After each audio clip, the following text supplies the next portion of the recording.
Então a gente pode usar várias abordagens, mas eu vou falar sobre uma verdadeira conversão, que é uma das pregações que eu gosto muito de usar a respeito dessa passagem. E eu vou ler só alguns versículos específicos e depois eu explico melhor. Lá no versículo 17 e 18, Jesus já está conversando com a mulher, e aí eu vou começar do 16. Disse-lhe Jesus: vai, chama teu marido e vem cá. Ao que lhe respondeu a mulher: não tenho marido. Replicou-lhe Jesus: bem disseste, não tenho marido, porque 5 maridos já tiveste, e este agora que tens não é teu marido. Isso disseste com verdade. Agora pulando lá para o 28. Quanto a mulher deixou o seu cântaro, foi à cidade e disse àqueles homens: vinde comigo e vede um homem que me disse tudo quanto tenho feito. Será este porventura o Cristo? Saíram, pois, da cidade e vieram ter com ele. E depois, eu vou explicar, tá, gente? Vai fazer sentido para vocês. Depois, lá no 39, muitos samaritanos daquela cidade creram nele, em virtude do testemunho da mulher que anunciara: ele me disse tudo quanto tenho feito. Vindo, pois, os samaritanos ter com Jesus, pediram-lhe que permanecesse com eles, e ficou ali 2 dias. Muitos outros creram nele por causa da sua palavra, e diziam à mulher: já agora não é pelo que disseste que nós cremos, mas porque nós mesmos temos ouvido e sabemos que este é verdadeiramente o Salvador do mundo. Então, o que eu quero falar sobre a mulher samaritana é dessa verdadeira conversão. E aí eu vou falar um pouco do meu testemunho e depois eu vou falar do contexto. Vou tentar ser bem breve, tá, gente? Porque o testemunho é muito grande, por isso eu escrevi um livro e ainda daria outro livro se eu fosse contar para vocês. Mas eu vou tentar. Meu marido falou: resume. Eu falei: amor, toda vez que eu vou pregar você fala resume, mas nunca dá para. Vou tentar. Então eu nasci em São Paulo, na capital, São Paulo mesmo. Quando eu nasci, meus pais eram atores de teatro, cinema. Meu pai ainda é cineasta aqui em Brasília. Não sei se alguém é da área da cultura aí. Meu pai chama Pedro Lacerda. Ele já fez uns 4 curtas, uns 3 longas, todos filmados aqui em Brasília. Alguns um foi do Plano, outro foi lá lá em Sobradinho, no Polo de Cinema. Então todos os filmes dele foram feitos aqui em Brasília.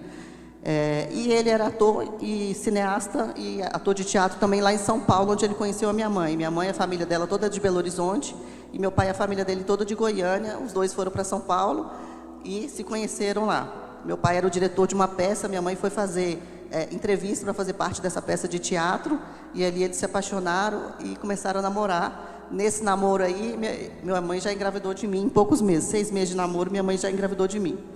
E eu nasci nesse contexto, que a gente sabe como é que é a vida dos famosos, a vida de fama, a vida de glamour, a vida do cinema, do teatro. E é exatamente isso. Meus pais trabalhavam ali, faziam uma peça ou outra, e o restante do dia e o dinheiro todo era só para gastar com festa, farra, bebida, droga, cigarro, e era isso dia e noite. Então fazia uma pecinha aqui, ganhava dinheiro e torrava o dinheiro todo com farra. Fazia uma coisinha aqui e o dinheiro todo com farra. E eles queriam viver livres, eles não pretendiam ter família, eles não queriam ter essa responsabilidade, mas por um acaso de Deus, né, minha mãe engravidou de mim. Quando minha mãe engravidou de mim, ela já tinha feito 2 abortos. Eu era para ser o 3º, mas Deus não permitiu. E aí eles viviam essa vida muito louca e eles não queriam ter filhos, né? Mas aí minha mãe engravidou e eles resolveram que minha mãe não ia fazer esse aborto. E eu nasci nesse contexto de muita loucura, de muita bebedeira, de muita farra, de muita irresponsabilidade, mas até que ali eles tinham uma boa vida financeira. Então, quando eu nasci, a vida financeira dos meus pais era muito boa. A casa que a gente morava lá em São Paulo era uma casa de 3 andares, tinha babá, tinha empregada, tinha tudo para dar conta de ficar cuidando de mim, para eles poderem viver a vida deles. Mas, depois a minha mãe engravidou do meu irmão do meio, e depois engravidou da minha irmã logo em seguida, escadinha. E aí ela viu que já não tinha família, né? Morava em São Paulo, não tinha família. E ela falou: não, nós precisamos ir para perto dos familiares, porque eu não dou conta sozinha de cuidar de dois bebês e agora nascendo mais um. Então, minha mãe foi para Goiânia, para ficar perto da família do meu pai, para ajudar no resguardo. Só que aí ela saiu para viajar, não era pretensão mudar de cidade. Então, não levou móveis, não levou nada. Levou umas malinhas, a roupa de viagem, para voltar logo. Só que nunca mais nós voltamos. Eles abandonaram a casa, abandonaram tudo, nunca mais voltaram, e a nossa vida começou aí com as roupinhas e poucas malinhas do corpo pela vida aí. E daí começou a nossas loucuras. Para vocês terem noção, quando eu tinha 11 anos de idade, eu já tinha morado em 13 casas diferentes, entre cidades, estados, capitais. Então, eu nasci em São Paulo, depois a gente morou em Goiânia, em Goiás, depois morei em Minas Gerais, morei em Belo Horizonte, morei numa cidade de Guardamó, até tirei uma foto há pouco tempo da placa vindo para cá, porque eu nunca tinha visto a placa de Guardamó e muita gente nunca nem tinha ouvido falar. Eu falei, existe sim. Eu morei lá. E morei aqui em Brasília também, em várias cidades satélites. Então, nós começamos a morar de favor na casa das pessoas, porque eles largaram tudo para trás. E eles eram atores, eles não tinham carteira assinada, eles não tinham FGTS, eles não tinham dinheiro para receber, eles não tinham nada. Simplesmente largaram tudo para trás na loucura deles. Eu não sei o que aconteceu naquela mente deles, que eu até hoje não entendo. Mas, enfim, começamos a morar de favor na casa das pessoas. E a gente morava de favor na casa das pessoas, até que as pessoas cansavam de nós e nos expulsavam daquela casa. Quando as pessoas nos expulsavam daquela casa, a gente ia para uma outra casa. Sempre eram conhecidos, ou então familiares, né? Ou primo de familiar, enfim, qualquer pessoa que falava assim, não, pode vir. E a gente ia ficando naquela casa ali de favor, até que as pessoas se cansavam de nós. E hoje eu entendo, né, gente, porque eram 5 pessoas. Meu pai, minha mãe, eu e meus 2 irmãos. 5 pessoas. Já a pessoa chega, 5 pessoas para ficar na sua casa, e vai ficando, não vai embora nunca. Aí a pessoa falava, não, peraí, vocês não vão embora nunca? Tchau para vocês, né? E a gente tinha que ir embora, porque se deixasse, dependesse deles, como eles não tinham para onde ir, eles não iam falar assim, não, estou indo embora, obrigada. Não, eles não tinham para onde ir, então eles iam ficando até a pessoa falar assim, vai embora. E realmente as pessoas nos expulsavam. E a gente ia passando de casa em casa, e a gente sabe que quando a gente mora na casa das pessoas, a gente fica sujeito à realidade da casa das pessoas, né? A gente tem que se adaptar à realidade da pessoa, não é a gente que vai dizer como a família deve viver a nossa vontade. Pelo contrário, a gente tem que se adaptar à realidade da pessoa. E daí, morando na casa das pessoas, eu e a irmã mais velha, sempre muito atenta, muito perceptiva, a gente tinha que se adaptar. E eu comecei a ser treinada para sempre querer agradar as pessoas. Eu tinha que agradar as pessoas, porque o meu pavor era que meus pais fossem expulsos das casas das pessoas por minha causa. Então, sabe, quem já viu aquele filme do menino que é um robozinho, um filho morre, aí a mãe compra um robô para substituir o filho. E aí o robozinho, ele quer ser amado como uma criança de verdade, né? Ele faz tudo para ser amado como aquele filho que a mãe perdeu. Há pouco tempo eu até assisti de novo com os meus filhos. Eu obrigo eles a assistirem todos os filmes que eu assisti na infância. Querido Encolher as Crianças, Chiquinho Bebê, todos os filmes, todo filho que nasce vai ter que assistir comigo de novo, porque eu amo. Aí eu estava assistindo recentemente e até chorei lembrando, porque era exatamente como aquele robozinho. Eu estava naquela casa e eu ficava o tempo todo só sorrindo, porque eu ficava assim, o que vocês querem que eu faça agora? Vocês querem que eu sorria? Vocês querem que eu durma? É hora de comer? Não é para comer? É para acordar? É para tomar banho? Não é para tomar banho? Quanto tempo de banho? Então eu acordava e falava, será que eles querem que eu acorde antes deles? Será que eu tenho que esperar eles acordarem? Eu estou com fome, será que eles deixam abrir a geladeira? Ou eu tenho que esperar alguém abrir a geladeira para eu abrir a geladeira? E eu ficava assim, bitolada, aquela paranoia 24 horas por dia. O que eu tenho que fazer para essa família me amar? O que eu tenho que fazer para essa família não mandar a gente embora? O que eu tenho que fazer para agradar eles, para que a minha família não seja jogada na rua e a responsabilidade seja minha? E isso com 2, 3, 4 anos, 5 anos, o peso da responsabilidade e o medo da minha família ser mandada embora por minha causa. Então, era um peso de uma responsabilidade muito grande e uma paranoia. E eu cresci, eu falo com as pessoas, eu cresci treinada para agradar 100%, para nunca dizer não, para nunca fazer cara de triste, para nunca discordar, mas sempre dizer sim. O que você quer, o que você precisa. Se você me manda fazer alguma coisa, sempre dizer sim, nunca discordar, nunca dizer não, nunca desagradar, sempre ser a perfeita, a melhor, a que faz da melhor forma possível para que as pessoas gostem de mim e me aceitem e me deixem ficar. Então eu fui treinada desse jeito, como um robozinho, para querer agradar sempre. E aí você vai crescendo, a gente sabe o que isso causa na mente da pessoa, depois de adulto, né, gente? Para a gente desconstruir tudo isso de que a gente não precisa agradar o tempo todo, de que eu posso dizer não, eu não quero isso, eu não vou, não gosto disso, eu gosto do preto, eu não gosto do vermelho, até você tratar isso na sua mente, são anos e anos e anos de traumas. Então, eu cresci assim, né, tendo que agradar o tempo todo, independente das circunstâncias da casa. Então, eu morei em casas diversas, cada casa com uma característica diferente. Uma casa as pessoas bebiam, na outra casa as pessoas não bebiam, na outra casa a criação era de uma forma, na outra casa a criação de uma outra forma, na outra casa era uma família completa, na outra casa era uma mãe com filhos sem o marido. Então, era uma diversidade, e eu sempre querendo ser a melhor possível, querer agradar sempre 100%. E aí, alguma dessas casas que a gente passou, com 3 anos de idade, eu comecei a beber bebida alcoólica. Numa dessas casas, uma pessoa me colocava sentada numa mesa, como se fosse de bar, assim, com uma cadeira assim. Meus pais saíam, sempre procurando emprego, tentando achar um bico, alguma coisa para a gente, né, tentar alugar algum lugar e um dia sair. E essa pessoa, com 3 anos de idade, me colocava para beber cerveja com ela. Então, todas as noites, ela me colocava sentada do lado dela e a gente ficava bebendo cerveja e batendo papo. O que eu falava, eu não faço nem ideia, mas a gente ficava batendo papo e tomando cerveja ali. E eu falo que eu comecei a beber bebida alcoólica com 3, porque não foi uma experiência isolada. Eu realmente, depois eu continuei, né, com esse vício em bebida, com essa prática da bebida. E aí depois, em uma outra casa, com 5 anos de idade, eu estava sentada na cidade de Guardamó, inclusive. Eu estava sentada, a gente morava de favor lá em uma outra casa, com uma outra família.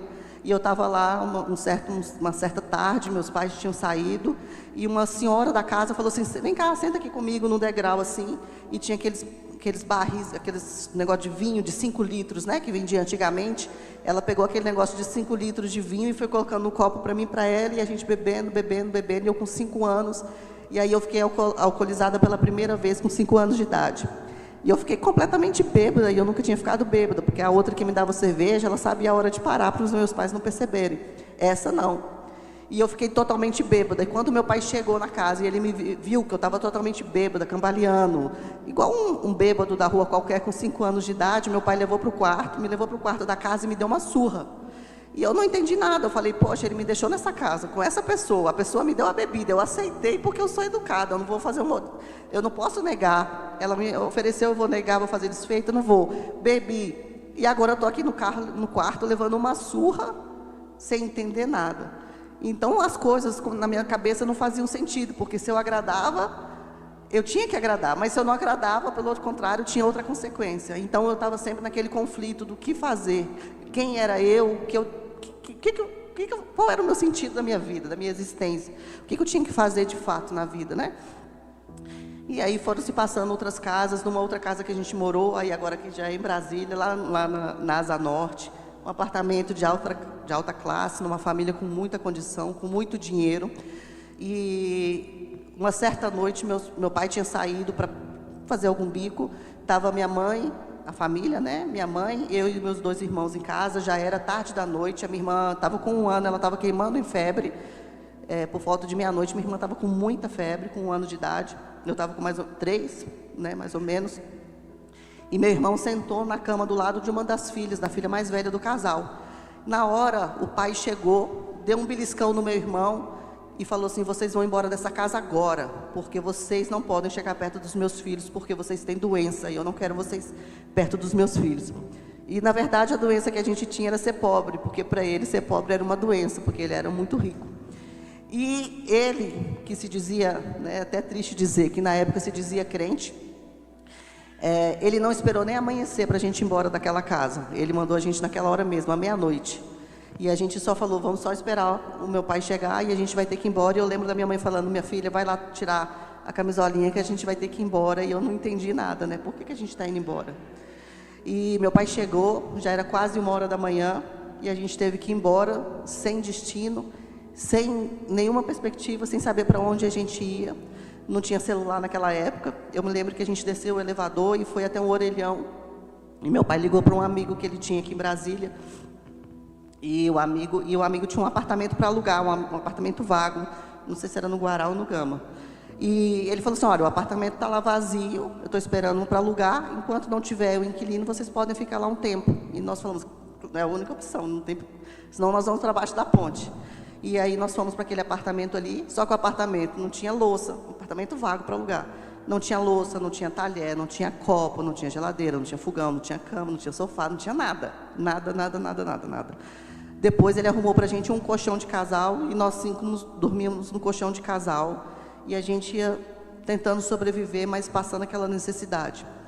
E depois, quando eu tinha 10 anos, eu ouvi a minha mãe falando com um amigo, que nessa época, quando a gente morou nesse apartamento, ela pensou em matar eu e meus irmãos, e depois ela e meu pai se suicidaram.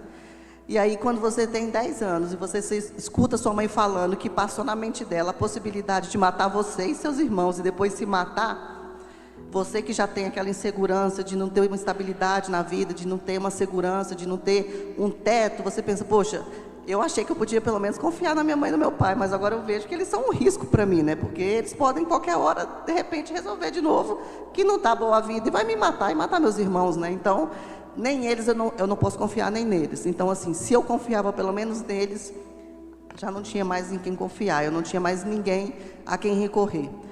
E quando a gente estava nesse apartamento, que a gente mora lá na Zanorte, teve um dia, uma noite, uma tarde, não sei, um dos filhos do casal também pegou uns brinquedos e tacou com toda a força no meu rosto, assim, doeu bastante, brinquedo pesado, tacou no meu rosto, e a mãe dele olhou para mim assim, e eu querendo com a lágrima assim, quase descendo, o que eu fiz? Eu abri um sorriso. Eu querendo dizer, não doeu nada, está tudo ótimo, está tudo perfeito, está tudo maravilhoso, pode bater mais se quiser, só não me manda embora, por favor, que eu vou rir sempre que você quiser. Então, era assim, eu vivia essa paranoia o tempo todo. Então, eu cresci nisso, tentando agradar, ser perfeita, ser a melhor em tudo, para que não houvesse consequência nem para mim, nem para os meus irmãos, nem para os meus pais. Eu, por ser a mais velha, sempre carreguei muito esse senso de responsabilidade, né? Até hoje, um pouco, meu marido me xinga, porque eu sou mãe da minha mãe, eu sou mãe dos meus irmãos, eu quero ser mãe de todo mundo. E a gente tem que falar assim, não é sua responsabilidade, mas é difícil a gente ir desconstruindo as coisas, né? Então, porque eu fui treinada para isso, para preocupar com eles, porque eu tinha muito medo de que eles fossem dormir debaixo da ponte, no relento, por minha causa, por algo que eu fizesse, falasse, sorrisse ou chorasse, ficasse qualquer coisa que eu sentisse dessa forma. E aí as coisas, os anos foram se passando, né? E a gente foi sendo expulso, e morando, e sendo expulso, e morando, e sendo expulso, e cada caso uma realidade diferente, e a bebida começando a fazer parte da minha história. E aí, o dono desse apartamento falou com meu pai assim, olha, meu pai tinha uma experiência, ele falou, olha, eu sei que você não tem o dinheiro, vamos abrir uma empresa, eu entro com o dinheiro e você entra com o trabalho. Meu pai falou, claro, né, meu pai estava precisando, aceitou. Eles abriram uma empresa de publicidade lá no CONIC, do lado do Conjunto Nacional. E ele teve muitos anos lá, essa empresa de publicidade. E aí, quando quando eles conseguiram abrir essa empresinha, foi a primeira vez que a gente conseguiu alugar uma casa, que foi a casa aqui na Ceilândia, no Setoró. E era uma casinha bem simples, com uma casa nos fundos, uma casa assim, muito, muito simples mesmo. E na época, gente, não era asfaltada as ruas, era tudo chão de terra, tudo esburacado, chovia, aquela lamalheira, aquela buraqueira, e não sei como é hoje, mas pelo menos na época, assim, à noite a gente não podia nem sair de casa de tanto tiroteio. Minha mãe muitas vezes falava, ó, à noite ninguém fica em pé, todo mundo fica abaixado, deitado, porque a gente só escutava os tiros para todo lado, e era realmente muito perigoso. Mas por incrível que pareça, por ser uma casa muito simples, com uma casa nos fundos, por ser um lugar não asfaltado, com toda a simplicidade que tinha na casa, e por a gente ter morado de favor em todas as outras casas, a gente não tinha móveis, a gente não tinha televisão, não tinha geladeira, não tinha fogão, não tinha nada, tinha uma malinha com a roupa do corpo, porque tudo foi se perdendo. Os documentos que a gente tinha se perderam com o tempo, não tinha mais documento, não tinha mais nada. Mas, por incrível que pareça, quando a gente teve essa casa, foi o momento que eu pelo menos falei assim, finalmente eu posso respirar. Agora eu posso sorrir, eu posso gargalhar, eu posso fazer o que eu quiser, eu posso correr nessa casa, eu posso... Nossa, eu senti a liberdade, eu falei, finalmente a gente tem a nossa casa e agora eu não preciso mais ficar naquela paranoia de querer agradar. E o medo de ser expulsa a qualquer momento, aquele medo que não sai da sua mente o tempo todo. Eles vão nos expulsar, eles vão mandar a gente embora, eles vão mandar a gente embora. Não tinha mais, graças a Deus. Mas, em compensação, como a gente morou de favor esse tempo todo, a gente não tinha nada. Então, a gente chegou na casa, a gente não trouxe nada, a gente trouxe uma mala de roupa, né? E o rapaz, o amigo do meu pai, deixou a gente trazer o colchão de casal para a gente dormir. e nós dormimos os 5 juntos nesse colchão de casal, novamente. Então, nós sempre dormimos, muitas vezes, durante todas essas casas, eles não tinham cama para todos nós, né? Então, geralmente, eles cediam um colchão de casal para todos nós, e dormimos os 5 juntos no colchão. E eu enfatizo muito isso, por quê? Porque isso nos uniu muito. Então, era assim, eles nos expulsaram, a gente não tem casa, a gente não tem isso, a gente não tem um brinquedo, a gente não tem nada, mas a gente tem um ao outro. E isso a gente vai vencer por causa disso, porque eu tenho eles, eles têm a mim, e nós vamos vencer. Nós vamos conseguir, nós vamos superar, porque a gente está junto. E o dormir junto, o viver grudado, nos unia muito, né? A gente era muito unido. Era a gente contra o mundo e o mundo contra nós, né? Nós 5. E meus irmãos muito próximos, muito escadinha, né? Meu irmão 1 ano e meio de mim e minha irmã 1 ano e meio do meu irmão. Então, muito escadinha. Então, a gente era muito unido mesmo. E a gente não tinha nada. Eu me lembro que uma vez meu pai chegou de noite e chegou na nossa casa aqui na Ceilândia e ele trouxe para o meu irmão um boneco do He-Man, só com uma parte do tronco de cima, ele não tinha as pernas. E para mim um livro, que era do personagem Zé Serra. Eu decorei o livro, que eu gostava muito de ler. E ele tinha achado o livro e o boneco no lixo e trouxe para nós. E a nossa alegria foi tão grande, tão grande, tão grande, por ter um livro todo amassado e sujo do meu irmão ter o boneco só com um tronco. Mas assim, a gente não tinha brinquedo há anos. Eles nem sequer lembravam de se um dia eles tiveram um brinquedo, porque a gente era muito pequeno. E a nossa alegria foi tão grande por ter aquelas coisas que meu pai achou no lixo e trouxe para a gente. E eu lembro também que aqui na Ceilândia foi muito difícil também, porque a gente estava começando a estabilizar, então o dinheiro que meu pai recebia na empresa ia todo para o aluguel, então a gente não tinha dinheiro para comer, a gente não tinha dinheiro para comprar nada. Eu lembro muitas vezes da minha mãe passando com dor de dente, dores, e a gente não tinha dinheiro para comprar um analgésico, nada. E aí a gente começou, às vezes, a receber doações, né? De leite de soja, carne de soja, coisas doadas, né? Muita coisa doada. E tinha também as frutas. E aí até hoje eu brinco, porque quando a minha mãe conseguia alguma doação de alguma coisa, era uma quantidade grande. Então, se ela conseguiu uma doação de torresmo, era torresmo de manhã, de tarde, de noite, durante meses, só torresmo. Aí, da outra vez, ela conseguiu abacate. Nossa, era abacate café da manhã, era abacate de almoço, era abacate de sobremesa, era abacate à tarde, era abacate à noite. Até hoje eu não como abacate. A minha mãe, quando ela compra abacate, ela fala, quer um abacatinho, filha? Que ela sabe que eu falo, pelo amor de Deus, não quero nem ver abacate na minha frente. Não tem como, não consigo nem ver, de tanto abacate que eu comi. Então, quando ela conseguia alguma doação assim, a gente comia aquilo, comia por semanas aquilo ali que a gente tinha para comer, né? E eu me lembro de um dia que eu falei assim, ai mãe, que vontade de comer um biscoito recheado. E eu estava comendo inhame, que ela tinha conseguido uma doação de inhame. Aí era inhame de manhã, de tarde, de noite, inhame. Aí ela, fecha o olho, imagina que você está comendo um biscoito recheado bem gostoso. Eu falei, mãe, não está funcionando, está com gosto de inhame, eu não aguento mais comer inhame. Mas assim, são experiências que a vida traz e que hoje eu rio bastante. Hoje eu acho graças a Deus. Quando a gente supera os traumas, a gente começa a rir, né? E começa também a conseguir falar sem chorar. É uma característica do que a gente venceu, né? E aí, naquela casa ali, foi um período bastante difícil, porque quando a gente estava na casa das pessoas, a comida não faltava, porque eles davam comida para a gente. Então, a gente não precisava preocupar com a luz, com a água, porque eles pagavam. Ali já era uma outra realidade. Tinha a responsabilidade dos meus pais terem que pagar o aluguel, terem que comprar a comida, terem que comprar as coisas. Então, veio já aquela pressão também da responsabilidade que eles não estavam tendo.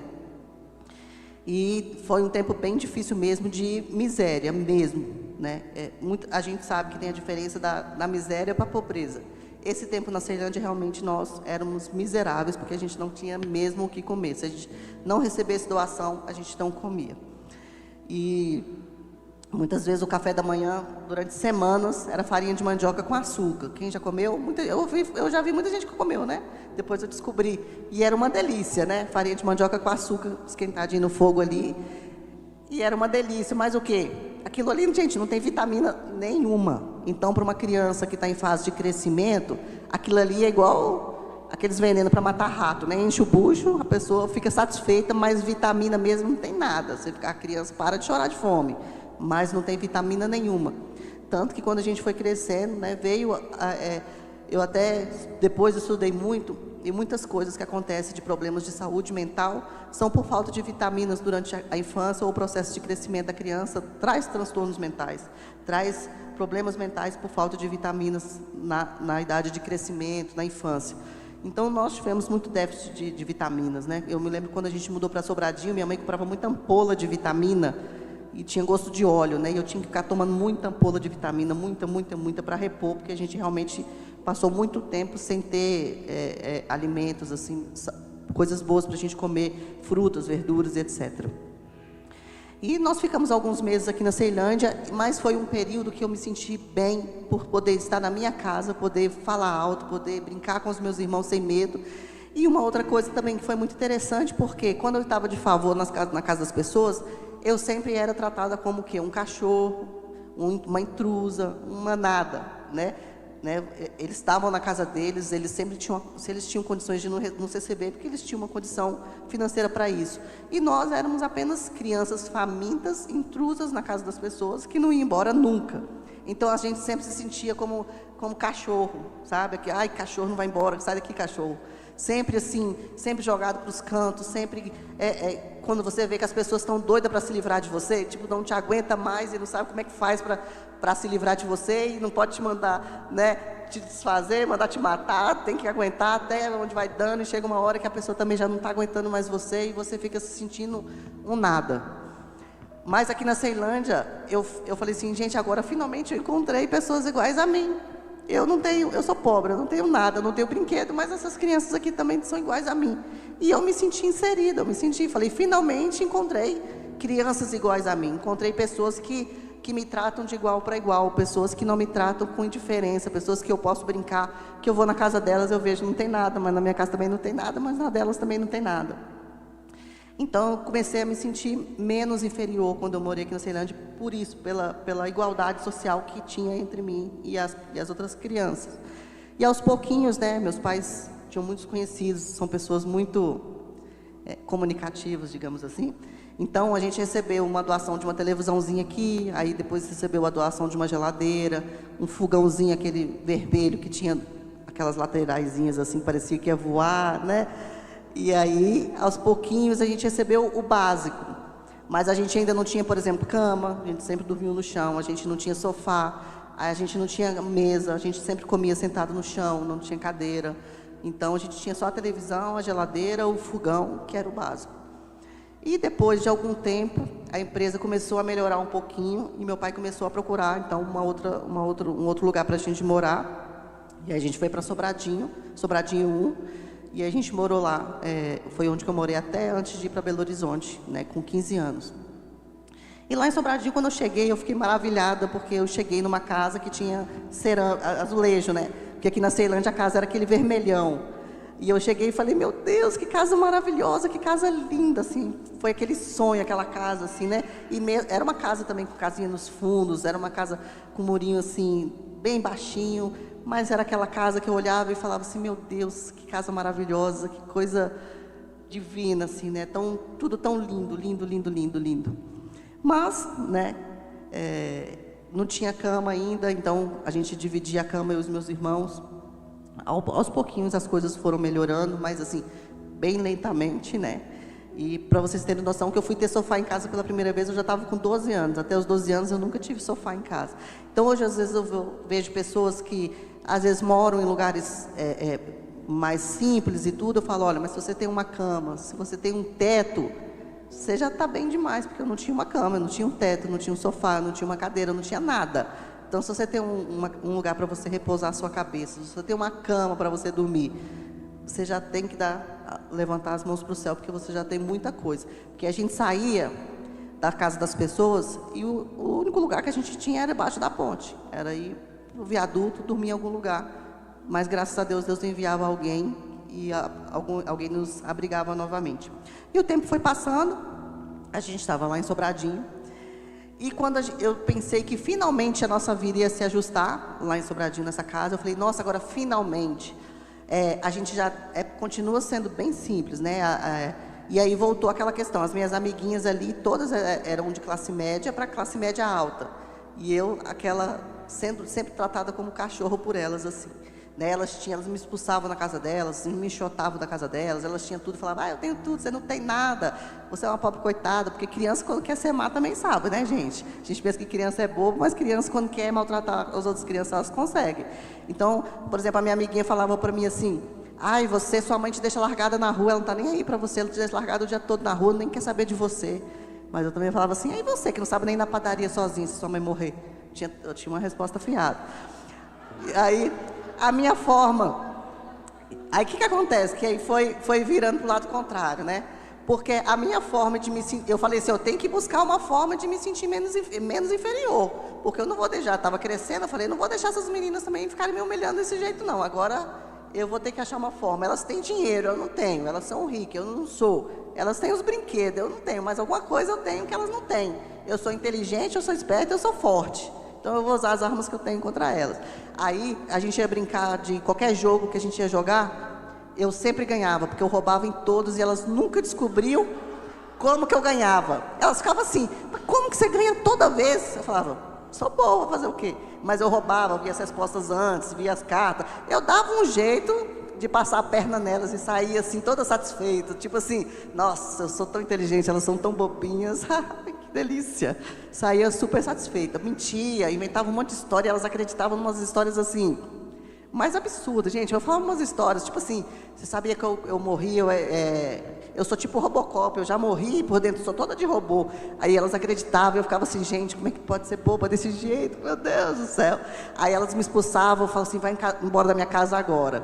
Aí eu falava tipo assim, só espera, chegar na rua você vai ver. Aí eu saía na rua, eu falava, me expulsa de novo, pra você ver. Então eu falava, elas têm dinheiro, elas têm os brinquedos, elas são mais ricas, querem me humilhar, mas eu sou mais esperta, mais inteligente e consigo ganhar sempre. E aí, o que acontece? Minha mãe tinha me alfabetizado em casa, porque eu não tinha como frequentar a escola, eu não tinha endereço como é que fala? Fixo, né? Então, eu não tinha como ir para a escola, estava sempre mudando de casa, então eu demorei para começar a frequentar a escola. Então, minha mãe me alfabetizou em casa. Então, eu aprendi a ler e escrever, com 5 anos eu já sabia ler e escrever fluentemente, não era só bola, pato, não, já sabia escrever textos, comecei a escrever os meus diários. Meu pai me ensinou a jogar xadrez, dama, desde muito pequena. Então, eu tinha também as minhas vantagens. E aí, o que acontece? Como a minha mãe me alfabetizou em casa, quando eu comecei a frequentar a escola em Sobradinho, que foi só em Sobradinho que finalmente eu comecei a frequentar a escola, eu pulei uma série. Eu comecei na primeira série, e aí as professoras da escola lá avaliaram junto com a diretora que eu não precisava fazer a segunda, porque eu já sabia tudo, e me pularam para a terceira. Aí a mãe da menina ficou revoltada. Como assim você vai pular uma série e vai ficar na frente da minha filha? Tipo assim, não admito uma coisa dessa. Aí todo ano ela falava assim, você passou de ano? Eu falei, passei. Ela falou, o próximo ano você não passa. Eu falei, então tá bom. Aí chegava a 4ª série, você passou? Passei. O próximo duvido se você passa. Ano que vem você não passa, porque vai ficando difícil. Porque ela não admitia que eu estava uma série na frente da filha dela, tendo a mesma idade, sendo eu uma pobre coitada e a filha dela, a menina, né? A linda, maravilhosa e rica. E aos poucos a vida vai ensinando a gente a se virar, né? Quando a gente é criado assim na rua e tem que aprender a se virar sozinha, a gente vai arrumando o nosso jeito e nem sempre é o jeito certo, e depois Deus tem que vir e desfazer toda a bagunça. E eu fui crescendo assim nesse contexto, né? Mas assim, brincava com elas, então estava mais ou menos a vida estabilizada, e eu pensei, finalmente agora nós vamos ser felizes. Finalmente agora a vida vai caminhar para frente, agora eu tenho escola, eu tenho nossa casa, nossa família está aqui, vai dar tudo certo, a gente se ama e vai dar tudo certo. Aí eu já estava com 10 anos, fui ouvir minha mãe falando isso, já comecei a achar, falei assim, poxa, já não está legal. Minha mãe falou que pensou em me matar, minha cabeça já começou a não ficar meio assim, não tem alguma coisa errada, se eles endoidarem de novo, eles podem querer me matar de novo, não posso confiar nos meus pais, né, tipo, não são meus amigos como eu pensava. E aí, também o meu pai resolveu se separar da minha mãe. Quando o meu pai falou para minha mãe que queria o divórcio, depois de toda a estrutura do casamento, não suportou tanta coisa. Quando meu pai falou para minha mãe que ele queria se divorciar, a minha mãe virou alcoólatra e começou a beber dia e noite, pinga, dia e noite, bebendo pinga, dia e noite, dia e noite. E começou a beber. E a gente morava numa quadra lá do Sobradinho, no C7, depois do C19 nós mudamos para o C7. E minha mãe começou e continuou bebendo, bebendo, bebendo, bebendo. E aí aconteceu uma coisa. A minha mãe, quando ela começou a beber e virou alcoólatra, e meu pai falou que queria se divorciar dela, ela começou a ter ciúmes de mim. Por quê? Porque o meu pai chegava em casa e já não ia nela, ele ia em mim. Ele não ia já, oi minha esposa, como foi seu dia, não. Ele já ia lá, oi minha filha, como é que você está?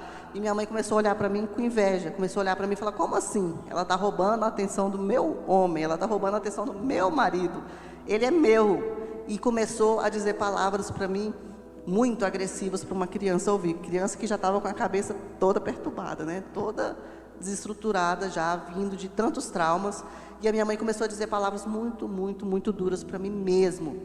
A maioria das vezes ela estava totalmente alcoolizada e muitas delas ela nem lembra, né? Mas quando você é criança, para se ela está bêbada ou não, você não importa, ela está dizendo aquilo e você acredita, principalmente quando é sua mãe. Se sua mãe está te fazendo uma afirmação, você acredita. Então ela apontava o dedo nos meus olhos e falava assim, olha, você é má, você tem um coração ruim, você é preguiçosa, você não presta, você não faz nada direito, nada do que você faz está bom. E falava isso dia após dia, jogando esse tipo de palavra na minha cara, falando que eu não prestava para nada, que eu não era boa o suficiente, de que nada que eu fazia era bom. E aquilo ali, eu fui pensando assim, meu Deus, então, realmente, quando eu me achava inferior naquelas casas, quando eu realmente, as famílias me tratavam como nada, é isso, eles tinham razão, realmente, eu não sou nada mesmo. Agora eu estou entendendo, se a minha mãe está dizendo, essa é a realidade que eu tenho que aceitar. Eles não estavam errados, eles estavam certos, eu que estava pensando errado. Eu realmente não sou ninguém, eu não sou nada, eu não presto para nada, eu nem sei o que eu estou fazendo aqui nesse mundo. E eu via cada vez mais o ódio da minha mãe por mim aumentando. E, consequentemente, o meu pai, por ver a minha mãe bebendo muito dentro de casa, ele se ausentava, porque ele não queria estar ali, e minha mãe quebrando a casa inteira. Porque ele chegava, minha mãe tacava panela, tacava copo, quebrava coisa na parede, voava caco para todo lado, e aquela confusão, aquela gritaria, e ela começava a xingar todo mundo, e começava a picar as roupas, ela pegava a roupa na máquina, tirava, agora eu vou pegar as suas roupas e vou picar tudo, que eu não vou fazer mais nada para você, picava as roupas da gente. Assim, era um inferno, a minha casa era um inferno, era o último lugar que eu queria estar, e que meu pai queria estar também, era dentro de casa, convivendo com a minha mãe ali, porque era realmente um inferno. E ela me dizendo essas palavras duras e cada vez piorando, e aí eu comecei a entrar numa depressão profunda com 10 anos de idade. E eu fui entrando numa depressão que foi se agravando a cada dia mais, até se tornar uma depressão que a gente chama de grau maior, né? Uma depressão realmente que a pessoa já começa a ter pensamentos psicóticos, alucinações, tentativas de autoextermínio, enfim, fui indo já para essa depressão muito grave, se agravando cada vez mais. E sempre com esse pensamento, eu não presto, eu não sei para que eu estou aqui, para que eu vim no mundo, minha mãe é infeliz por minha causa, se eu não existisse, minha mãe seria feliz, se eu não existisse, meu pai amaria a minha mãe, se eu não existisse, meu pai não me trataria bem a minha mãe, então eu sou o problema dessa casa, minha mãe está triste, está bebendo, está nervosa, tudo por minha causa, eu tenho que achar uma forma de não existir mais, porque eu sou o problema dessa família. Então, eu fui visitar, os parentes do meu pai são todos de Goiânia, eu até passei por lá antes de vir para cá. E aí eu fui na casa da minha avó paterna, ela sempre foi crente, e eu fui lá visitar a minha prima morava lá, ela chegou para mim e falou assim, Carol, olha, os meus pais eram ateus, nunca falaram de Jesus para mim, nunca falaram que existia Deus, que Jesus me amava, que tinha alguém por mim. Eu achei que, como eles nunca falaram, eu falei, não tem ninguém por mim. Se eles não são por mim, não tem mais ninguém, não existe nada, não existe esperança para mim. Mas eu fui na casa da minha prima e a minha prima falou assim, Carol, olha, eu vou te falar uma coisa, existe um Deus, tem Jesus e tem o Espírito Santo. Você precisa ler a Bíblia, começa por Mateus, que você vai saber quem é Jesus. Pede o Espírito Santo para te falar, para te mostrar como você vai ler, e ler a Bíblia que você vai entender. E você vai saber que existe um céu, e que se você seguir Jesus, quando você morrer, você vai para lá. E aquelas palavras entraram na minha cabeça, existe um céu, e quando eu morrer eu vou para lá. E aí, eu na minha depressão lá na casa da minha mãe falando, você não presta, você não vale nada, você nada do que... Eu falava, mas um dia eu vou para o céu, um dia eu vou para o céu, existe um céu, um dia eu vou para o céu. Lá eu vou ser feliz, porque existe um Deus, Deus me ama, eu vou para o céu. Aqui está tudo horrível, eu estou chorando, eu não quero mais essa casa, ninguém me ama, mas um dia eu vou para o céu. Existe Deus, existe Jesus, eu vou para o céu. E eu ficava com aquilo na minha mente, ficava naquilo na minha mente. Mas Satanás é tão astuto e tão nojento que depois que eu ficava com isso na minha mente, a minha mãe, certo dia, virou para mim, apontou o dedo na minha cara e falou assim: quando você morrer, você não vai para o céu, porque você é má. E a única esperança que eu tinha, então, era de ir para o céu. E quando ela falou isso, eu falei: então, se minha mãe está falando que eu sou má, e que Jesus não me quer, e que eu nunca vou para o céu, acabou a minha única esperança que eu tinha. A única esperança de vida que eu tinha é que eu ia morrer e eu ia ser feliz pelo menos no céu, já que eu não tinha esperança de ser feliz aqui na terra. E quando ela falou isso para mim, as minhas esperanças acabaram por completo. Na terra eu já não tinha, mas eu falei: agora também nem no céu, nem Jesus me quer. Então o negócio está feio para o meu lado. E aí eu comecei com as tentativas de suicídio. E eu falei: então eu vou tirar a minha vida. Porque se Deus não me quer, se eu me matar ou não me matar, tanto faz. Pelo menos a minha família vai ficar livre de mim e vai ser feliz, porque eu sou o mal que faz eles sofrerem. E realmente tentei me matar algumas vezes. Teve uma vez que eu falei com a minha amiga para ir lá na casa dos pais dela, que eram idosos. Eu falei: olha, vai lá e traz todos os comprimidos que seu pai toma. Ela era muito fiel, essa minha amiga, estava até com ela ontem.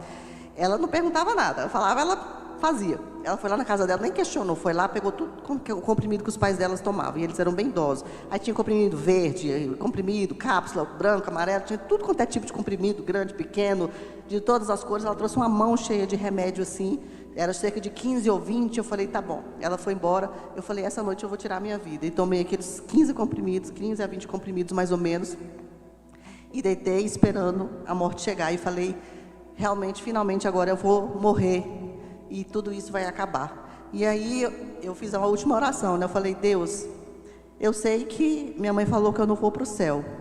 Eu não te peço para ter misericórdia da minha vida mais, porque eu não tenho esperança aqui. Mas, por favor, me dá uma última chance de ir para o céu, mesmo eu sabendo que eu estou tirando a minha vida. Me deixa ir para o céu. E tomei aqueles comprimidos e fui para a cama, esperando a morte chegar. E ficava se contando, né? Quantos minutos faltam para eu morrer? Será que falta 5, falta 10, falta meia hora? E o tempo foi passando e eu pensando: quanto tempo falta para eu morrer? Quanto tempo falta ainda? Quanto tempo falta? Quanto tempo falta? E fui só esperando, esperando, esperando e contando para que acontecesse logo. Eu falei: logo, logo eu vou fechar meus olhos e quando eu abrir eu vou estar lá no céu e vai estar tudo bem. E fui esperando. Só que eu não, criança, com 12 anos, eu não esperava o quê? Que eu fosse passar mal, né, gente? Tomando um monte de comprimido, não tem como você não passar mal. Eu comecei a passar mal, passar mal, passar mal, passar mal de madrugada. Meu corpo tremia, dava choque por dentro, minhas pernas, meu corpo perdeu o controle, tremendo, tremendo, tremendo. E aquele mal, uma suadeira e um mal-estar. E eu falei: meu Deus, eu pensei que não sabia que eu ia passar mal. Eu pensei que eu ia morrer de repente, estou passando mal desse jeito. Meu Deus do céu, não estou aguentando. E um mal. E eu falei: nossa, mãe, eu estou passando mal. Acordei ela, a gente estava dormindo no mesmo quarto. Falei: mãe, eu estou passando mal, mas não falei o que era. Só falei: estou passando mal. Ela: se de manhã você não estiver melhor, eu te levo no médico. Aí eu falei: mal sabe ela que provavelmente de manhã eu não vou estar aqui, mas tudo bem, vou aguentar mais. E fui passando a noite, esperando a morte chegar. Amanheceu e a morte não chegou. E eu falei: meu Deus, mas será que nem para morrer eu estou prestando? Porque assim, nada dá certo. Eu tomei os comprimidos, eu fiz tudo direitinho e não morri, por quê? O que está acontecendo? Eu falei: gente, eu vou ter que arrumar um jeito de... Porque assim, não tem como mais conviver, não tem como mais continuar com essa vida. Não, para mim já deu há muito tempo. E eu tinha, já tinha alucinações e tinha pensamentos psicóticos mesmo. Eu ficava me imaginando matando minha mãe, falando assim: na hora que eu matar ela, eu vou falar tudo porque ela tem que ouvir. Olha, você fez isso. E aquelas alucinações, aqueles pensamentos já muito loucos, vendo vulto, ouvindo vozes, uma coisa muito louca, assim, né? Que a depressão pode chegar a pessoa a ter. E aí, depois que eu não consegui morrer, depois que eu não consegui, né, com a tentativa de suicídio, estou partindo para a conclusão, tá, gente? Quando eu não consegui me matar, eu falei: eu tenho que elaborar um plano, que eu era tipo Cebolinha, tudo era assim, um plano. Agora, qual vai ser o próximo? O plano era me matar, o plano não deu certo, vamos partir para o próximo plano. Qual vai ser o plano? Aí eu falei: bom, se eu mesmo não consigo me matar, não tem como mais eu conviver nessa casa, ninguém me ama, eu sou o problema, eu preciso ser eliminada desse lugar para que eles possam continuar a vida, então eu tenho que fazer alguma coisa. Eu falei: então, é aquela coisa que dizem: se você entra para a vida do crime, ou é cadeia ou é caixão. Então, o que eu vou fazer? Se eu não consigo me matar, eu vou entrar para a vida do crime, porque alguém vai ter que me matar, não é possível que ninguém vai me matar. Que eu vou fazer tudo que tiver que fazer para alguém me matar. E foi dito e feito. Falei: eu vou conhecer alguém aqui em Sobradinho, que seja as pessoas mais perigosas, que vão me colocar nas piores situações para que alguém me mate. E assim eu fiz. Eu conhecia um grupo de pessoas e falava assim, deixa eu avaliar. Anda armado? Deixa eu ver qual é a arma. É perigoso? Não é? Tá. Aí conhecia, não, esses aqui estão muito bonzinhos, estão muito fracos, não dá não. Partia para outro grupo. Aí eu avaliava o grupo, vamos ver se o pessoal era perigoso mesmo, se tinha passagem pela polícia, se a polícia conhecia, meu tio era policial na delegacia de Sobradinho, se meu tio conhecia, se era famoso e tal. Aí conhecia, não, esse aqui também está pouco, esse aqui não vai dar para me matar não, vou para outro grupo. E fui passando de alguns grupos e conhecendo todo mundo, até que eu encontrei um grupo realmente de pessoas muito perigosas e entrei de cabeça na vida do crime. Entrei de cabeça, realmente. Andei armada, tentei matar pessoas, pessoas tentaram me matar, pessoas falaram assim, olha, eu vou te matar, e atirou para mim, como o menino está ali nessa distância, e a bala não pegou em mim. A pessoa atirou para mim, falou, vou te matar, e atirou, e a bala não pegou. Outras vezes participei de tiroteio, a pessoa atirou na minha direção 3 vezes, as balas não pegaram em mim. Eu participava de tudo quanto é tiroteio, gente, bala nenhuma me acertava. Eu falava, meu Deus do céu, não é possível. Eu sou Highlander, só pode ser, porque não tem como, ninguém me mata. Gente, pelo amor de Deus, arruma alguém capaz o suficiente de me matar. E aí eu falei com o menino assim, me empresta sua arma, e eu vou andar armado, porque já que ninguém vai me matar, eu vou matar uma menina lá que eu não gostava. Eu falei assim, então eu vou matar ela. E fiquei uma semana procurando a menina e não encontrei a menina de jeito nenhum. A menina, tipo assim, Deus sumiu com a menina da minha frente, que eu fiquei uma semana sem encontrar a menina e não conseguia para poder matar a menina. Porque eu queria me destruir de alguma forma, eu queria destruir minha vida, eu queria acabar comigo, eu queria ser presa, ser morta, o que fosse, eu queria destruir qualquer coisa de bom que existisse em mim. E eu comecei a falar assim, gente, olha, agora eu vou fazer tudo o contrário. Eu fiquei até hoje tentando ser a melhor filha, a melhor irmã, a melhor aluna, a melhor em tudo para agradar todo mundo. Agora eu quero ser o contrário. Agora eu quero ser a pior pessoa, eu quero ser a pessoa mais má, eu quero ser a pessoa mais ruim, eu não quero ter dó de ninguém, eu não vou ter misericórdia de ninguém, eu quero fazer o mal, eu quero prejudicar as pessoas, já que Deus não me quer, agora eu vou ser do diabo e eu vou fazer o que ele quiser, e eu vou fazer o que for, e eu vou infernizar a vida de todo mundo, e meus pais não me amam, eu também não quero mais saber deles, se eles estão tristes, se eles estão felizes, eu não quero nem saber, eu vou viver o que eu tiver que viver, e morrer o quanto antes, e é isso que vai ser. E tentei me destruir de todas as formas, tentei matar, tentaram me matar, e nada dava certo, e até que com 15 anos, eu estava lá na 8, lá em Sobradinho, com uma arma, a polícia parou, me pegou, me levou presa. Então eu fui presa com 15 anos por porte de arma. E eu, claro, era de menor, fui liberada logo, não fui com a passagem, mas fui presa, fui levada no camburão, né, com 5 policiais me escoltando. Eu falei, nossa, eu estou perigosa, né, precisa de 5 para poder me escoltar, mas tudo bem, né, então tá bom. E fui para a delegacia, e foi aquele trâmite todo, e meu pai foi lá com aquela cara de decepção. Eu falei, ó, não estou nem aí. E aí fui presa. E mesmo assim não mudei, continuei aquela vida toda, continuei fazendo tudo o que eu podia fazer para me destruir, para destruir a minha vida. E num certo domingo, o melhor amigo do menino que eu namorava, que era o chefe da gangue, matou um menino a queima-roupa lá na 8. Deu um tiro na nuca do menino, a queima-roupa na frente de todo mundo. E todo mundo sabia que era ele, sabia que ele era meu melhor amigo do menino que eu namorava, e que ia haver uma guerra de gangues. E como o meu tio, o irmão do meu pai, era policial na delegacia de Sobradinho, ficou aquela conversaiada. E o meu tio falou com meu pai assim, olha, teve um homicídio na 8 ontem, vai ter uma guerra de gangues essa semana, e provavelmente, como a sua filha é a única mulher da gangue, a primeira a ser morta vai ser ela. E meu pai, muito desesperado, naquele mesmo dia, ele trabalhava aqui no CONIC, ele ligou para minha mãe e falou assim, olha, eu estou comprando uma passagem de ônibus para Carolina e para Belo Horizonte, hoje ainda, hoje, não deixa ela sair de casa, não deixa ela atender telefone, não deixa ninguém chegar no portão, não deixa ela conversar com ninguém, porque ela tem que ir para um lugar onde ninguém saiba. E ele chegou naquela noite com a passagem de ônibus para ir para Belo Horizonte. E Belo Horizonte era a família materna, o pessoal da minha mãe. E ele falou assim, olha, eu só não mando ela para Goiânia, porque Goiânia é muito perto para ela tem que ir para mais longe. Porque eu queria que ela fosse para Goiânia, mas Goiânia está muito perto, eu quero que ela vá para o mais longe possível. E me mandou para Belo Horizonte. E na hora que eu fui despedir do meu pai, a gente se ofendeu ali, porque eu estava com muita raiva por ele estar me mandando embora. Eu falei, poxa, agora finalmente eu sou feliz, eu tenho amigos, eu tenho a minha família que me ama, porque assim, a gente sabe, o mundo acolhe a gente. Eles eram muito mais fiéis a mim do que eles. Eles faziam muito mais para me agradar do que eles. Eles me acolhiam, me abraçavam, e eram muito mais legais para mim do que eles. Eu falava, eles são a minha família, por eles agora eu dou a minha vida, por eles eu mato e morro, não por vocês. Finalmente eu sou feliz, e agora meu pai está tirando tudo de mim e me mandando embora para o Cafundel do Judas, onde eu não conheço ninguém. E eu não sei nem como é que eu vou fazer, porque eu não sei nem andar, né? Então eu cheguei lá em Belo Horizonte em março de 99.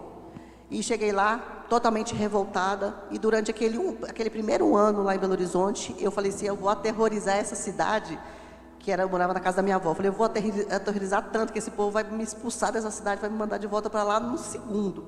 E aí comecei a botar o terror lá em Belo Horizonte mesmo, e pichei a escola toda, e chamava todo mundo para brigar, e falava disso, e já comecei a falar assim, quem são os bandidos aqui da cidade? Eu quero, me apresento que eu quero andar com esse povo. Aí eu comecei a fazer tanta amizade que o pessoal já levava bebida para mim na mochila na escola, levava bebida, o copo, toma aqui, Carol, sua bebida, seu copo para beber na sala de aula. O pessoal já vinha tudo puxar meu saco, porque eu já chegava já botando banca e aquela coisa toda. E fui botando terror em Belo Horizonte. Falei, minha avó e minha avó não vai dar conta de mim, não vai dar conta, eles vão ter que me mandar embora. Mas minha avó era muito esperta, não tinha celular. Ela pegava o telefone, quando ela saía de casa, ela levava o aparelho de telefone. E quando ela chegava, ela colocava o aparelho de volta. Eu não tinha comunicação com ninguém, não tinha e-mail naquela época, não tinha celular, não tinha WhatsApp, não tinha nada. Então eu perdi totalmente a comunicação com o pessoal daqui, né? As cartas que chegavam, ela interceptava antes de chegar em mim, ela não deixava nenhuma carta chegar para mim. E aí, quando foram passando os meses, a minha avó falou assim, agora finalmente eu posso deixar ela receber carta e telefonema. E aí, a minha amiga me escreveu e falou assim, olha, o menino que chamava Marcelinho, era mais ou menos no começo do ano, abril, ele falou assim, olha, ele está planejando em novembro ir aí te buscar. Ele vai aí em Belo Horizonte te buscar e te trazer de volta para Brasília. Eu falei, ok, vou ficar aqui aguardando. E aí, o meu plano era esse, em novembro ele vai vir me buscar e eu vou voltar para Brasília e vai voltar tudo a ser como era antes. E aí, quando foi em outubro, a minha amiga me ligou e falou assim, Carol, vou ter uma notícia para te dar. Eu falei, o quê? Ela falou assim, olha, o Marcelinho acabou de ser assassinado com 12 tiros. Ele não vai mais te buscar. E aí passa um filme na cabeça, né? Assim, eu falei, nossa, se eu estivesse lá, com certeza também eu estaria sendo morta. Mas também se eu estivesse lá, talvez eu estaria protegido ele. E fica aquela coisa, mas assim, eu fiquei tão em choque, porque, mais uma vez, a única esperança que eu tinha de alguma coisa que eu estava vivendo por aquilo, novamente foi por água abaixo. Então, novamente, o meu plano deu errado e não tinha mais outro plano. E foi em outubro, então, que eu recebi a notícia de que ele tinha sido assassinado com 12 tiros. E eu não conhecia ninguém em Belo Horizonte, ninguém. Eu não sabia andar, não sabia pegar um ônibus, não sabia nada, não conhecia absolutamente ninguém. Aí, tinha um rapaz que passava sempre na porta da minha casa, e às vezes ele parava, me cumprimentava, eu cumprimentava, e eu sempre que ele parava, ele falava de Jesus. E eu falava assim, nossa, eu nunca vi um adolescente falar de Jesus na minha vida. Para mim, só quem falava de Jesus era velho. Ele tem 16 anos, 17, fala de Jesus, que legal, muito interessante, nunca vi isso na minha vida. E aí eu comecei a conversar com ele, eu falei, mas você fala de Jesus, por que é isso? Ele falou assim, eu sou crente. Eu falei, nossa, mas você é tão novo, você é crente? Ele falou, sou, tal. Eu falei, ah. Aí eu falei, eu estou querendo fazer amizade, não conheço ninguém, nem que seja amizade de um crente, é melhor do que nada. Aí ele falou comigo assim, olha, no domingo eu vou na igreja, você quer ir comigo? Eu falei, não tenho amigo, não conheço nada, vou, né? Aí você me pega aqui e me leva, eu não sabia nem pegar o ônibus, nem o ponto onde era. E para onde que ele me levou? Para Lagoinha, né? Ele me levou para Lagoinha, era fevereiro de 2000, e eu sentei lá no terceiro andar, e cheguei toda marrenta, né? Tipo, vou lá, né? Vou para poder fazer amizade, vamos ver o que dá, vou chegar toda assim. Mas quando eu sentei lá no terceiro andar, eu olhei lá para baixo, e o louvor, gente, o louvor, era aquele louvor da época do avivamento, lá na Lagoinha, né? E aquele louvor incendiou aquele lugar, e a presença de Deus foi tão real, que eu falei, meu Deus, o Senhor existe. E eu olhei para as pessoas, e as pessoas olhavam para mim, e assim, eu nem sei se elas realmente estavam olhando para mim, mas eu vi elas olhando para mim, rindo, com tanto amor. Eu olhava para todo mundo, e estava todo mundo rindo para mim, estava todo mundo assim, tipo, querendo me abraçar e me acolher e me amar. E eu falei, meu Deus, como assim? Essas pessoas nem me conhecem, eles nem sabem quem eu sou. Se eles soubessem quão má eu sou, quão ruim eu sou, eles não estariam fazendo isso. Por que eles estão fazendo isso? E o louvor tocando, era Ana Paula, com as dançarinas, na época eles usavam umas roupas bem esvoaçantes, até Ana Paula usava também bem esvoaçante, assim. Eu falei, meu Deus, parece anjos ali cantando. E eu falei, gente, Deus existe e Deus me ama. Eu acho que ainda existe esperança para mim.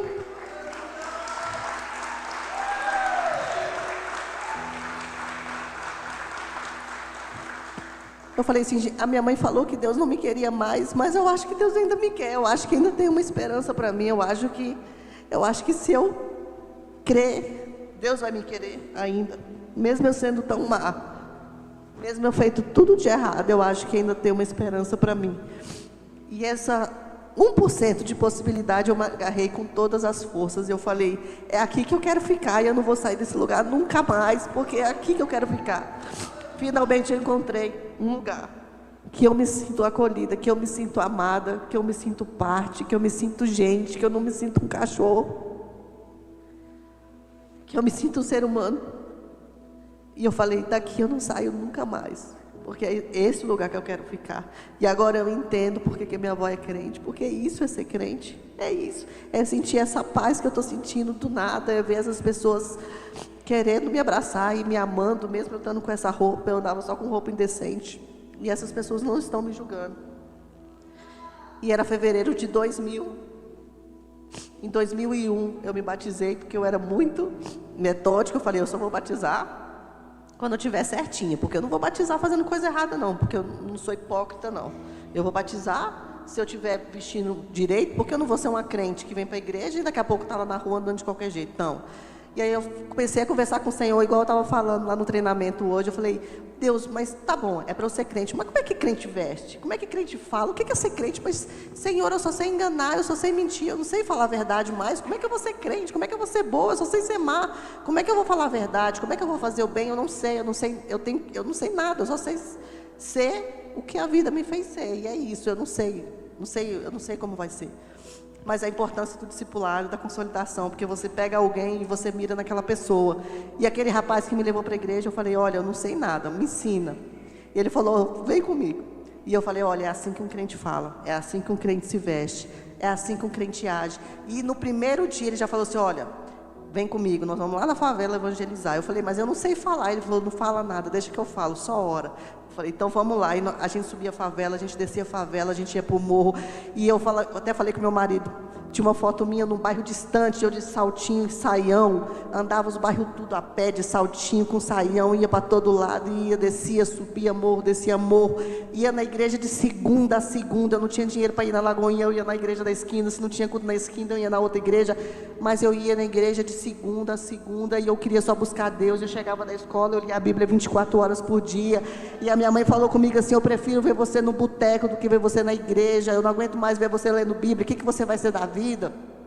Você vai ser uma pastora? O que você vai ser? Você vai ser pastora? Você vai morrer de fome. Eu falei, não estou nem aí, mas eu quero Jesus, e você pode falar o que você quiser, mas eu não largo ele nunca mais. E aí as coisas foram mudando, aos pouquinhos o processo, Deus foi fazendo o processo. Foi aquela conversão instantânea e genuína, porém o processo vem vindo de santificação, dia após dia, buscando, mudando as vestes. Outra hora eu falava muita gíria. Eu falava, não, isso não é palavreado de moça crente, não, gente, eu tenho que parar com isso. Não, a partir de hoje eu não falo mais essas gírias, não. Aí outra hora, não, mas isso aqui não é roupa de crente, não, vou mudar as minhas roupas. Então tudo que eu via que era coisa de crente, que era coisa certa, que era coisa de Deus, eu falava, é isso que eu quero, é assim que eu vou fazer, é assim que eu quero, é para isso que eu vou. E fui seguindo a Jesus. E Deus foi fazendo uma transformação na minha vida muito grande. E quando eu estava convertida já, para encerrar, que eu vinha passear aqui em Brasília, e teve uma época, quando eu estava com 19 anos, eu vim fazer faculdade aqui, lá no IESB. E não tinha nenhuma igreja, não tinha Lagoinha, e eu não estava me identificando com nenhuma igreja. E eu comecei a frequentar a igreja do JB Carvalho, que era lá na 513 Sul. Eu morava lá em Sobradinho. Eu ia até lá, porque era a igreja que eu mais me identificava, porque não tinha Lagoinha. Mas eu falava, Senhor, vai ter uma igreja da Lagoinha aqui nessa cidade, vai ter uma Lagoinha na minha cidade, porque eu quero ver os meus amigos, eu quero ver esse povo todo indo para a igreja, eu quero ver os meus amigos na igreja, eu quero ver a minha família na igreja, eu quero ver todo mundo na igreja, e eu preciso de uma Lagoinha aqui. Eu preciso, Senhor. E vocês são resposta de oração, porque eu orei muito para que tivesse Lagoinhas aqui em Brasília. Então, eu louvo muito, muito por essa casa, eu louvo muito pela vida de vocês, pelo trabalho que vocês estão fazendo, porque vocês estão evangelizando pessoas, vocês estão trazendo pessoas que podem ser as pessoas que eu convivi aqui e eu não me lembro mais, pessoas que eram para estar perdidas como eu e hoje estão aqui, né, sendo restauradas, cuidadas e amadas por vocês, como eu fui também um dia. E o processo de Deus, é claro, continua, a gente vai buscando sempre, né, a restauração daquilo que o diabo fez na nossa mente. Mas quando eu estava com 24 anos, então eu conheci esse jovem rapaz, né? E eu era muito tímida, tão tímida, mas assim, para falar de Jesus eu tinha ousadia. E aí ele foi uma das pessoas que eu ganhei para Jesus ali na minha timidez. Aí eu falo assim, tá vendo esse teólogo com 2 mestrados? Ó, é minha ovelhinha, viu? Eu que não era nada, que não fiz faculdade, que não fiz nada, que nem estudei direito, que era perdida, aqui a minha ovelhinha, pelo menos de Jesus. Eu falei e falo sempre. Então é com muita gratidão no meu coração, muita gratidão, que eu estou aqui para contar meu testemunho para vocês e dizer para vocês, continuem o trabalho de vocês, porque através desse trabalho a minha vida foi salva e tem muita gente dessa porta para fora precisando de vocês, muita gente. E cada pessoa que entrar nesse lugar aqui, olhem para elas como se vocês estivessem olhando para Jesus. Abracem, ame e cuide, porque só Deus sabe o que essa pessoa está vivendo, vocês não têm noção. E um sorriso pode mudar tudo. Talvez por isso Deus me colocou na consolidação, porque todo mundo que chega na igreja, eu sorrio, eu abraço, eu amo, eu cuido, eu ligo, eu faço por ela aquilo que fizeram por mim, o que eu gostaria que fizesse pela minha família. Então, para encerrar, toda a honra e toda a glória ao Senhor. Que um dia eu estava aqui por essas ruas perdida e hoje eu estou aqui para glorificar o nome do Senhor, junto com a minha família, junto com os meus irmãos. Então, Senhor, muito obrigada, Pai. Obrigada, Senhor, pelo teu processo. Obrigada por tudo que o Senhor fez. Obrigada, Pai. Eu viveria tudo outra vez. Eu choraria tudo outra vez. Eu sofreria tudo outra vez, Senhor. Se fosse preciso para te conhecer tudo, Senhor, eu faria novamente, Senhor, porque o Senhor é o meu tudo. Eu glorifico o Senhor. Vamos ficar de pé, Senhor. Amém. Meus irmãos, eu não sei se você de repente também já passou por situações semelhantes a essa. Uma palavra de maldição destruiu a sua vida e ainda hoje traz ao seu coração só sentimentos de morte, de destruição, de miséria, sentimentos aos quais você sabe no seu coração, no seu íntimo, de que você precisa de Cristo para a restauração da sua vida. Então nessa noite o Senhor fala com você, não uma palavra de maldição. Ele fala: vinde a mim todos vós que estáis cansados e sobrecarregados, e eu vos aliviarei. Se você ainda não entregou a sua vida a Cristo Jesus, eu quero fazer um convite para você, que você levante uma das suas mãos para que a gente possa orar com você. E se você talvez estava afastado, distante do caminho do Senhor, e nessa noite decide voltar, assim como o filho pródigo, também que você faça essa oração comigo, levantando uma das suas mãos. Nós queremos acompanhar você, nós queremos cuidar de você, assim como a Carol foi cuidada no começo, depois ela foi consolidada, discipulada. Nós queremos fazer isso com vocês também. Então que você possa orar comigo nessa hora, e se você tem o desejo de entregar a sua vida a Cristo Jesus, faça essa oração, levante sua mão, e se você puder vir aqui à frente, eu quero orar com você. Pai, nós reconhecemos a nossa fraqueza, a nossa limitação, a vileza do nosso coração, e tantas vezes, ó Deus, palavras de mortes que foram semeadas contra a nossa vida. Mas nós cremos no poder restaurador de Cristo Jesus. Nós cremos na salvação que há em Cristo Jesus. E por isso, em concordância com os nossos irmãos, nós reconhecemos que a nossa vida é do Senhor Jesus Cristo. E eu que outrora andei afastado, distante, arrependido, eu volto na certeza da tua salvação. Essa oração eu faço no nome do Senhor Jesus Cristo. Amém. Tem alguém aqui nessa noite que deseja entregar a sua vida a Cristo Jesus? E você ainda não se entregou a Cristo, e você fala assim: eu quero hoje viver completamente para o Senhor Jesus Cristo. Se você quiser, talvez você estava longe, distante, também pode vir à frente, nós queremos orar com vocês. Meus irmãos, a Bíblia fala que num momento como esse, exatamente num momento como esse, um pecador reconhece o seu pecado e ele se volta a Cristo Jesus. Há festa no céu. E se há festa no céu, também há festa na Lagoinha. Eu vou orar pela nossa irmã e depois nós vamos fazer uma festa aqui na Lagoinha, que agora você foi recebida não por mim, não pela Carol, nem pelos pastores daqui da Ceilândia, mas pelo próprio Senhor Jesus Cristo, que morreu e deu a sua vida para você e para todos nós. Pai, nós oramos, Pai, abençoando a vida da nossa irmã aqui publicamente, Pai. Entrega a sua vida a Cristo Jesus. Nós reconhecemos a salvação que há no sangue do Senhor derramado na cruz em nosso favor, ó Deus. E por isso nós nos alegramos e por isso também nós nos festejamos. Então vamos, Lagoinha, vamos? Vou contar até 3. Irmã, vou contar até 3. Quando eu terminar, você vai virar para você conhecer a sua mais nova família de Deus. Amém? 1, 2, vamos, Lagoinha. 3. Glória a Deus! Aleluia! O choro dura uma noite, mas a alegria ela vem pela manhã. Eu creio, eu creio. Aleluia! O choro dura uma noite, mas a alegria ela vem pela manhã. Eu creio, eu creio.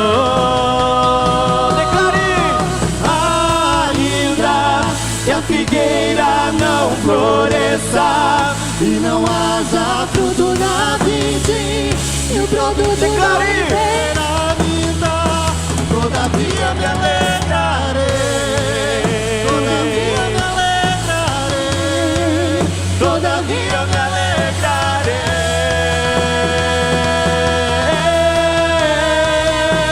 Declare, ainda que a figueira floresça e não haja fruto na vide. Declaramos, Senhor, fruto da oliveira me dá, todavia me alegrarei, todavia me alegrarei, todavia me alegrarei.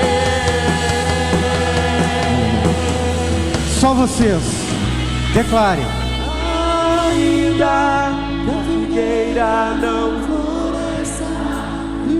haja fruto na vide, e o produto da oliveira me dá, todavia me alegrarei, todavia me alegrarei, todavia me alegrarei.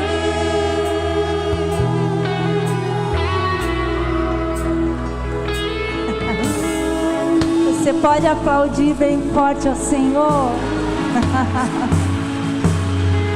Oh, Deus está neste lugar. Aplauda mais forte, meu irmão. Oh, obrigado, Jesus. Obrigado por tua presença aqui neste lugar. Obrigado pelo teu amor que não tem fim. Glória a Deus. Quem pode dizer que foi abençoado aqui nesta noite? Quem recebeu algo do Senhor? Glória a Deus, nós queremos agradecer.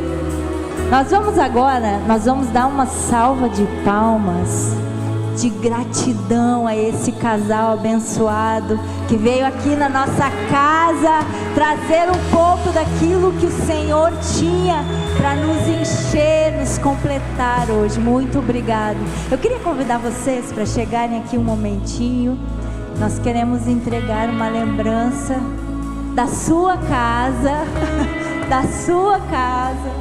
Obrigado de coração por vocês estarem aqui. Foi um prazer imenso conhecê-los, recebê-los aqui. E eu tenho certeza que a partir de hoje nasce aqui um relacionamento. Amém?